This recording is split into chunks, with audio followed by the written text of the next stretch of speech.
Welcome to the Amplify Film Festival. As you know, this is a Q&A today. I'm Anu Anand. I'm a broadcaster based in Bath. And in a moment, we'll be talking to the people behind the gripping film, Rose Plays Julie. Do please pop your questions and your comments into the chat on this forum. You can also tweet your questions and comments. You just need to tag at Amplify Film. So comments and questions in the chat or tweet them at Amplify Film, and we're going to get in as many as we can. And of course, please share your feedback about the film, the festival on social media. I'd love now to welcome our guests. Very excited to speak to all of our guests today. Christine Molloy is one of the directors of Rose Plays Julie. Hi, Christine. Hi, Anu. And we've also got Joe Lawlor, who directed the film with you. Hi there, Joe. Hi there, Anu. Orla Brady, who plays Ellen Wise, the mother in the story, joins us from New York. Is that right, Orla? Yeah, that's right. Hi, Anu. Hi. And Stephen McKeon. I hope that I pronounced that right, Stephen. Stephen did the music, is the composer for the film. Welcome to you. Hi. Now, Christine and Joe, I want to start with you. I mean, you know, we know the film is about this young girl called Rose. She's a veterinary student. She's been adopted at birth, and she's looking for her birth mother. And she's trying to fill in the circumstances of her life. There's been this huge sort of mother-daughter vacuum in her life, and she's trying to fill that. But the film is very gripping. It's a very spare. There's not huge amounts of dialogue or movement at times. And I just wondered if you could talk to us about how you made the look of the film work, first of all, because I found it very, very gripping. Well, I guess I'll start anew. I guess in our approach to filmmaking, we like things that are calmer and slightly dialed down, and where space is created. So we like to create a bit of space, and I find people compelling, and I find it compelling, I'm talking personally now, when I can see that people are thinking and processing and trying to figure things out. So in our film, Rose Plays Julie, there's a lot of things to figure out, complicated things that our characters have to figure out, negotiate and think about. And we want to create the space for that to happen. I know there's a real temptation to speed things up. We're always afraid of, you know, audiences and their attention span and all of that kind of stuff because of the world that we live in. But I think that there is something to be said for allowing space. And the other thing that we really like to do is to discover the worlds that our characters are going to exist in. So that would be a really important part of the jigsaw puzzle as it comes together for us in the writing process and in the thinking process when we're making a film. So, you know, defining each character very carefully through the world they are in, the physical locations, but also the things that they do. So what do they do with their time? You know, what jobs do they do? Where are they at in their lives? They're really important elements as well for us in terms of creating very particular cinematic worlds for our characters who are going on a cinematic journey. Well, can I just pick up on that? And maybe Joe, you could talk about this, because the professions in the film, veterinary medicine, acting, archaeology, they're interesting professions, but the way that you've used them to draw the themes and the characters and, you know, what's happening together is really, well, I thought it was really interesting, and it really, you know, it sort of draws you in further. Joe, how did you come up with those themes and those professions? Was that a difficult process?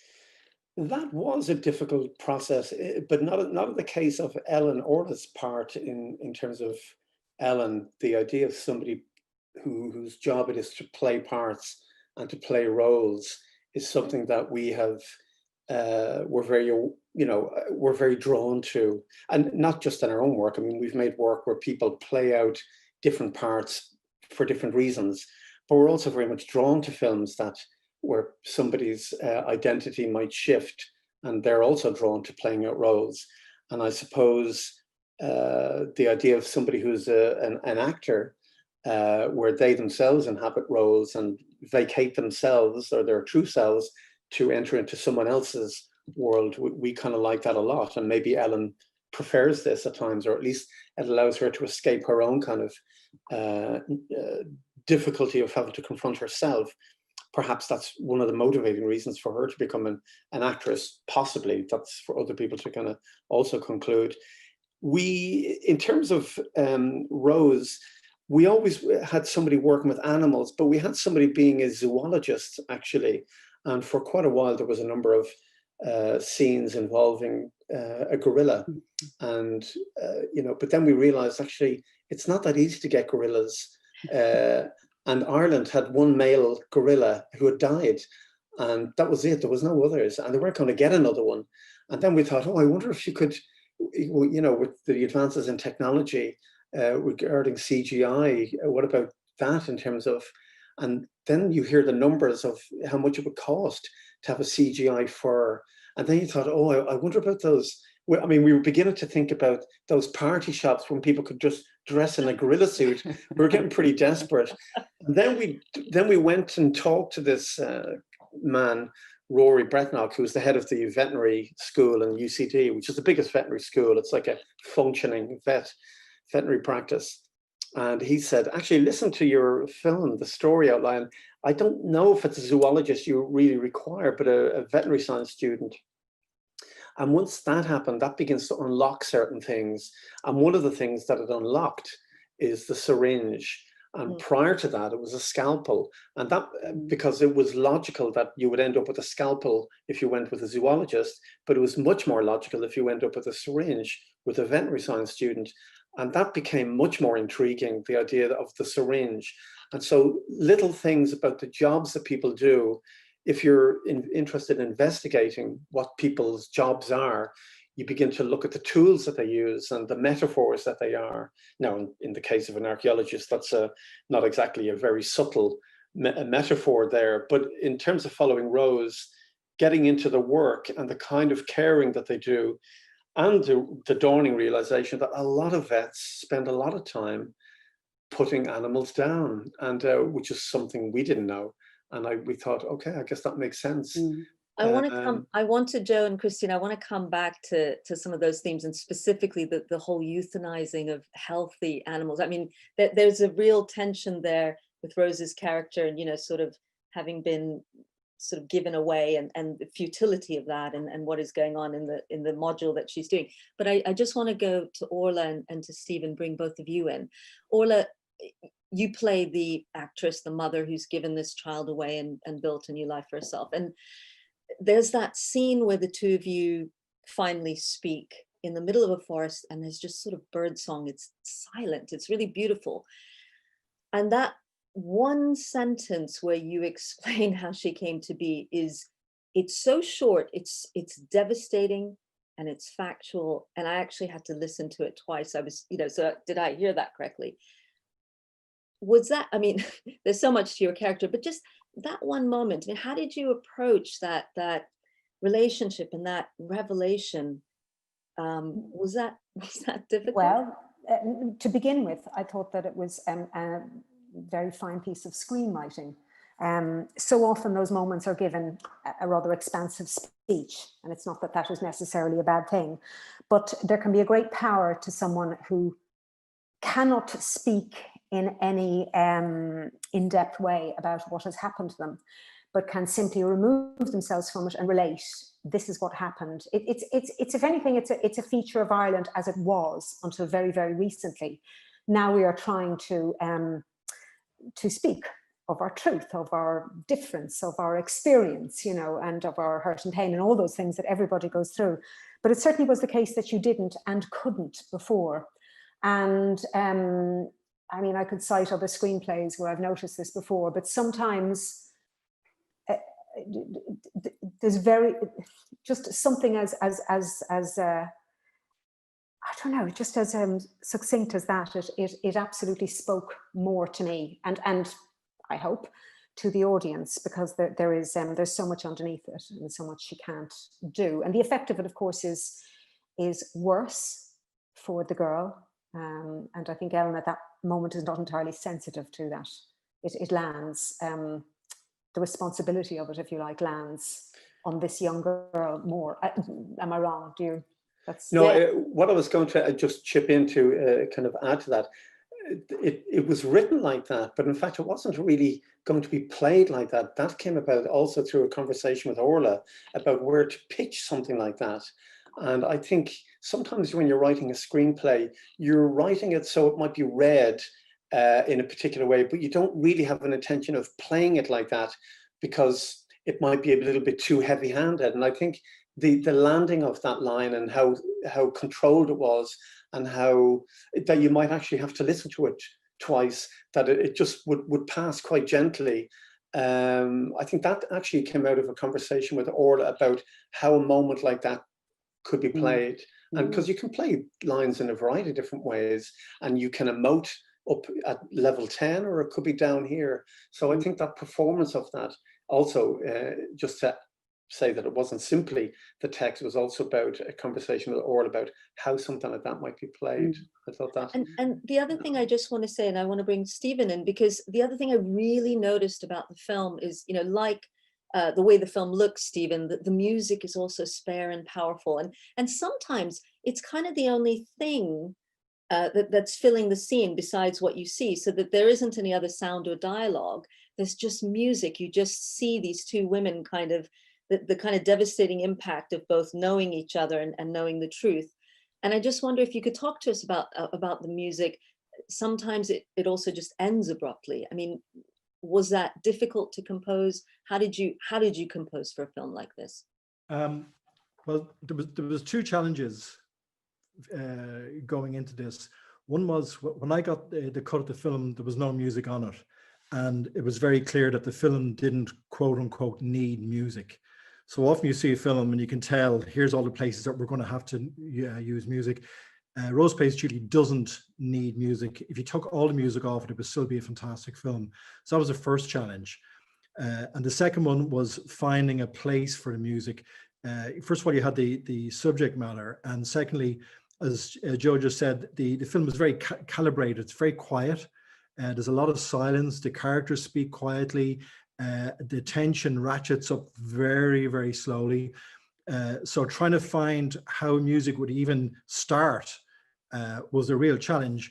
And what unlocked it was when I came up with the idea that the music would be a Greek chorus, and that the Greek chorus would be in the character of the gods watching on. And that immediately, without sounding too grandiloquent, gave the music a historical context. So in my formulation, the gods are looking on, and they've been looking on for a long time, and they're sometimes finding it very tragic. Sometimes they're finding what's happening amusing, and sometimes they just lose interest. So, for example, there's a scene where Orla's character is lying in bed. She's shot from above. She's remembering being raped, and the music is this very dark, portentous horns, and the audience may interpret it as just her remembering being raped, but in my mind, it's the gods looking on, going, "Here we go again, another one, another woman who's been raped after millions of that's happened before too," and it has this kind of dark kind of tsunami from history just welling up. And then when the scene cuts and she's standing outside on a tennis court. And I tried to make the music amusing, so that they're finding it amusing, and then the music just stops because they've lost interest.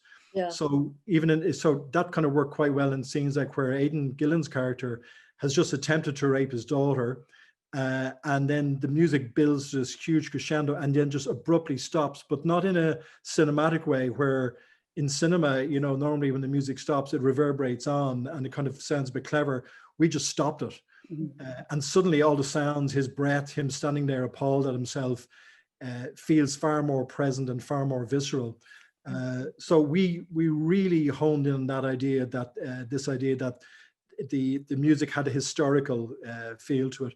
And that, as I said, that unlocked it. It meant that the music could be quite big in a film that's quite quiet.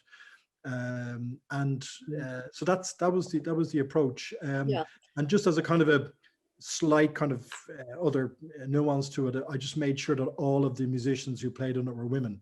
So yeah, there's a chorus who are literally singing in Greek. They're all women. All the musicians are women. Well, Stephen, that kind of raises another thing I wanted to talk to all of you about. So Christine, I'll give this question to you, but all of you chip in. I mean, you know, we have this film with 2 female lead characters. It is a triple F rated film, as in female. You know, was that deliberate, Christine? And what was it like to work on a film like that? Was it harder? Was it the same? I mean, sometimes we make, you know, too much of the gender thing, but in a way you're making too much of it so that it's nothing, so that it's just equal. But Christine, was that what you set out to do? We definitely wanted a female focused story. We've made, our first film was called Helen, which was also a very female focused story. And then we made a film called Mr. John, which had a male character at its center. And it felt really right for us, for the next film. That's almost like dishing it out evenly, but that's not really the case. But it's what we were drawn to, what we wanted to explore again, was a female-focused story. And it feels very easy after that. I mean, in a way, I guess we're interested in questions around identity and belonging, what makes us who we are, and where we are in the world, and how we define ourselves in the world. So for me, it's as interesting to explore that in relationship to a male character as it is to a female character. But at any one time you make a decision, and maybe, you know, there's a film where it's equally about a man and a woman. You know, it doesn't really matter to me. It's the trait that you want to explore. But from the beginning with Rose Plays Julie, we absolutely knew that this would be a female focused story. So, and we also wanted to take out a lot of the clutter sometimes around rape stories, where the act is contested. So was somebody raped or weren't they? Was there consent? Wasn't there? So that we could focus on it in a different way. So to just take all of that out of the way, all the uncertainty, the grey areas, the cloudiness, and just say, this is what happened. There was a woman, she was raped, she had a child, her child came looking for her, and then things proceeded from there. And those kind of elements were pretty clear from the beginning.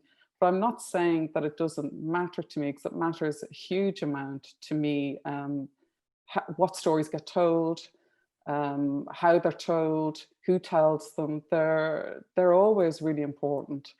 But it doesn't mean that I would shy away at any stage from a film that might be male focused. But in that process, I'd want to bring my attention to such a story, and for that to be a really important element of it. And it's, I guess at the end of the day, as I said, the things that we're interested in apply to any sets of, narratives we might, find ourselves thinking about. There's a question, Joe, that I'm going to share with you in a moment from someone watching. But Orla, I just also want to come to you, because, the 2 characters, you've got sort of this very young woman and this, slightly more seasoned female character. But in both of them, you have this incredible vulnerability and strength. And I just wonder, is that very rare, to be offered a role like that? How did you feel about, the storyline of this film and the fact that there were these 2 female characters? Well, I felt very strongly about it. I read the script, as you do, and I was in love with it immediately, because I felt that it was a very true script. It was a very considered one. I didn't have to try and kind of contort myself to understand emotionally what was going on. But look, one of the things, and everyone who's ever acted, especially women, will understand this, is everyone's striving to create what they call strong female characters. And they're often, shouty and strong and, okay, you guys, they're tough rather than rounded characters. So it's like people are making efforts, but we're not in the place yet easily where we're just telling stories, where we're telling stories about people, some male, some female, some in the middle. What I loved about this is, yes, it was a story, centrally of 3 people, if you like, very centrally about Anne's character, Rose, and these people did have their strengths and their huge vulnerabilities, and and that is the area of drama. That's what we are there to explore. We're not there to look at impressive toughies, although that can be very enjoyable as well. Yeah. Joe, this is a question from Mike, and really it's to both of you, Joe and Christine, but he says, you once more return to the theme of changing identities. Can you explain why this is so important to your work? I mean, you've got, Rose, the main character, kind of wondering and being someone else in order to discover her past. Why is that important? Well, I mean, we've thought about this quite a bit, and I think that maybe one day we'll engage a therapist and sit down and have a proper session to delve in deeper. But I do think there's two things that we've talked about before, but only recently, actually, only in the last year. And I think one of them is the fact that we both left Dublin in 1987 to come over to the UK to study. And I think that movement from one place to another, something happens to you as a person, a shift takes place. Milan Kundera, the Czech writer who lives in Paris, talks about, his friends back in the Czech Republic now. Like, you're not really you there. This is where you belong. This is the full iteration of you. That's just some sort of carbon copy. And he wonders, is this the real me, or is the real me back in the Czech Republic? And so you carry those two kind of ideas about yourself once you leave a home. And the other thing is very much centered around my mother, partly to do with the fact that she was born in New York and was sent back to Ireland when she was 11 months unaccompanied. She was in the newspaper, youngest passenger to travel across the Atlantic. And so we've always imagined what she must have thought looking across the Atlantic Ocean, where she grew up in Ireland, in Kerry, about the version that there was of her left back there. Now, she subsequently, as she got older, developed lots of mental health problems. And so she would have these crashes and would end up in psychiatric hospitals. And also as a child growing up, you watch somebody transform and change, and who they are becomes different. And for a child to watch your mother go from this to this, that is, you begin to wonder about how strong and stable are we? Or are we all prone to these kind of shifts and changes? And so I think, I don't know if that's the answer, but I'm thinking I might begin that with a therapist session and see where the therapist session might go from. But I think there are some of the starting points as to why we are very interested in the mutability of this psychology of a person. And I would add, sorry, I'd quickly add that when we left Ireland ourselves in 1987, we went to a college in Devon called Dartington College of Arts. And, you could study, we studied in the theatre course, you could study, writing, directing, choreography, but everybody performed. So the approach to acting, that idea was replaced, well, it was a completely brand new idea to me, with the idea of performing. And instead, so this idea of performed selves and taking on roles and controlling the way that works for a live audience or in a live theatre space. And, various things that might be said to you along the way, like this attempt to just be yourself. So to be yourself in the moment, and then those kind of questions, well, what does that mean? And so we kind of found ourselves stumbling out of, Dublin in the late 80s, where there was, big economic problems, lots of, emigration out of the country, and ending up in this idyllic rural setting in Devon, being asked these really profound questions and being, hurled with complicated ideas about performance. And I think that started us on a journey where it's always interested us. It hasn't gone away. And then how that might get played out in those bigger questions, literally about identity and who you are and where you come from and where you might belong, and the ideas of masks, etc. It's just something we love, and we love it in the work that we watch, that we like, and then we also love it in thinking about the work we're going to make. Let me bring all of you to kind of talk about the whole euthanasia, the kind of, there's a deer metaphor at the end. We see Rose / Julie's biological father, who's this sort of, he's a difficult character to sympathize with, but there's that moment, you know, where we see him cradling this deer that he's had to dispatch. But I want to ask you about the end of the film. I mean, the idea of euthanasia on healthy animals and people, I mean, this is this very powerful thread running through the film, and quite shocking. And I suppose that's why it was compelling for you both to weave that in. Yeah, I mean, it's a provocation, of course. I don't know if we're necessarily advocating that people who are as transgressive as the central character might be brought to a veterinary clinic and put down. But as an idea, it's entertaining to think about that idea. And you get that anyway in terms of, you know, revenge, what you might do. There's something infantile about that sometimes, that you might do this to somebody because they did that, you know, and what you would have done. Of course, people don't do that because we have by and large, we obey certain kind of norms, and we can't just do whatever we want. But it is provocation. And like, I think going back to Stephen's point earlier on, there's something of the Greek drama or Greek tragedy about all of that to some degree.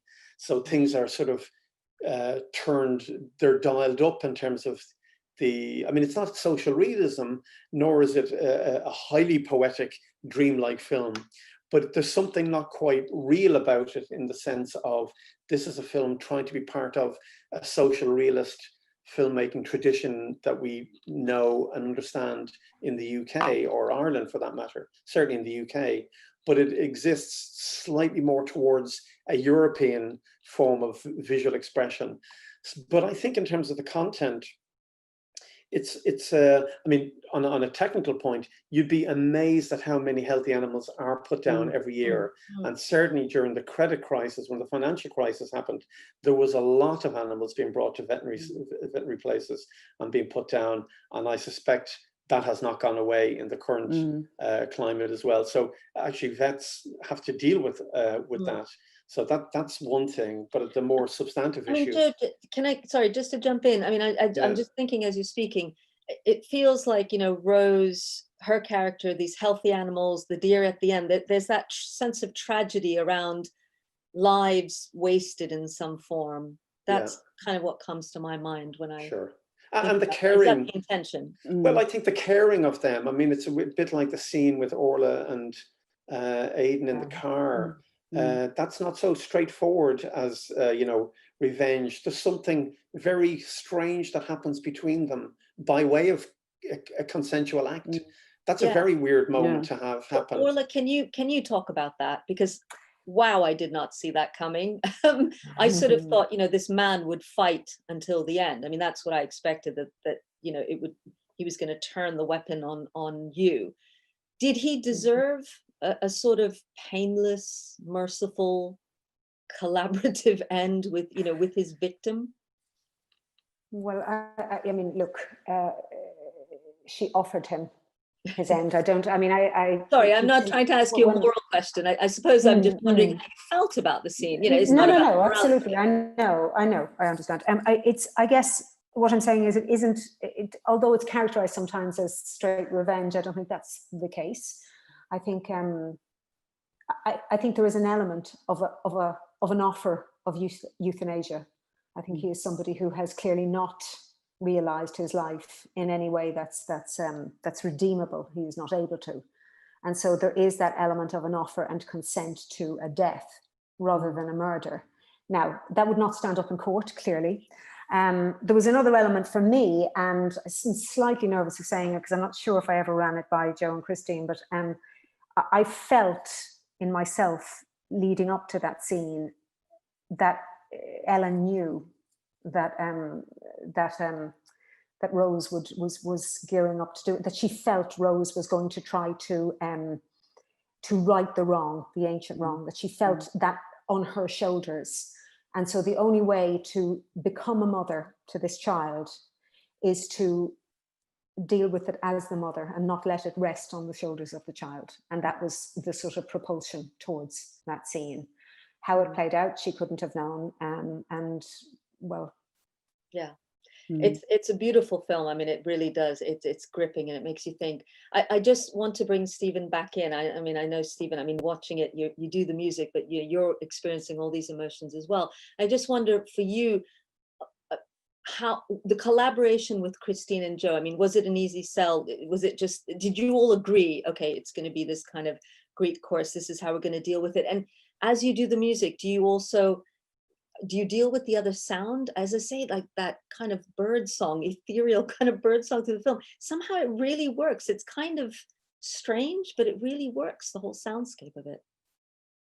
Well, I suppose like let's say, first of all, a lot of weight was taken off my shoulders once we hit on the idea of the Greek tragedy. So I was never going to have to be in a position of finding sympathy for Aidan Gillen's character, or you know, I was never going to have to be in a position of trying to underscore what the audience could already see. So my job was to you know, delve deeper into the story, and the Greek chorus idea was presenting it as a historical idea that this hasn't happened. This isn't the first time this has happened.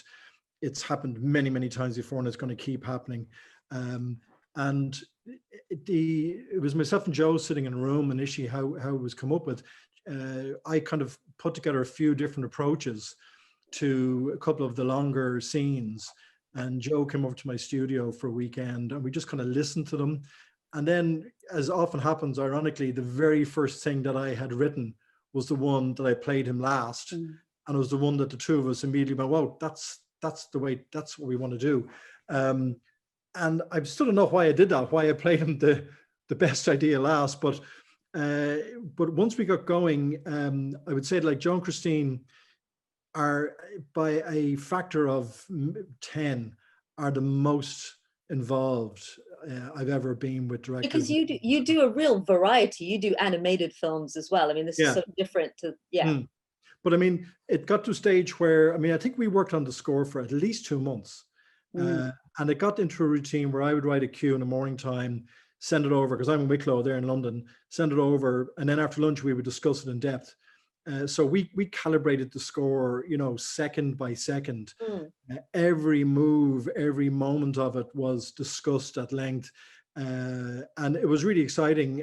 As I said, like I've said this before, some of the kind of more unusual aspects of it entirely came from Joe and Christine's side, like where Anne Skelly's character is walking around her mother's house. It was Joe's idea to bring out just the percussion on its own, and that sent us off in opened up a different avenue for us. So it really was an extremely collaborative approach, which sometimes had its funny moments. I know at the very, very end, the last scene where Anne turns to is facing to the camera, you're not quite sure if it's a smile or whatever it is. And I was working on that cue over and over and over, and eventually Joe said, "God damn it, can you stop being such a showman? I just want to keep dialing it down and dialing it out." I said, "Literally, the music's doing nothing," and it's still doing too much. So we like, but it was great. Like at that stage, like we were nearly reading each other's minds. But you know, it struck me writing the music that, you know, often why you do this job isn't to do the job and get it over with. The reason you're doing is to be doing the job. So I was in no hurry to finish writing the score. I think we just kind of naturally felt, okay, we've reached the end now. It's done. But yeah, it was terrific. Well, I think we've also reached the end here, but I just also want to say, I mean, the girl who plays Rose, Anne Skelly, just phenomenal. Her face, you know, just the emotion, everything. It was a brilliant, brilliant film. Thank you all so much for joining us today. A huge thank you to our guests today, directors Christine Molloy and Joe Lawlor, actor Orla Brady, and of course, composer Stephen McKeon. Please tell all your friends about Amplify. Join us for more Q&A soon. It's lockdown. What else are you going to do? Watch some great films and tell everyone about them. And Rose Plays Julie, definitely one to watch. Thank you all so much. Thank you. Thank you. Thank you. Thanks. Bye.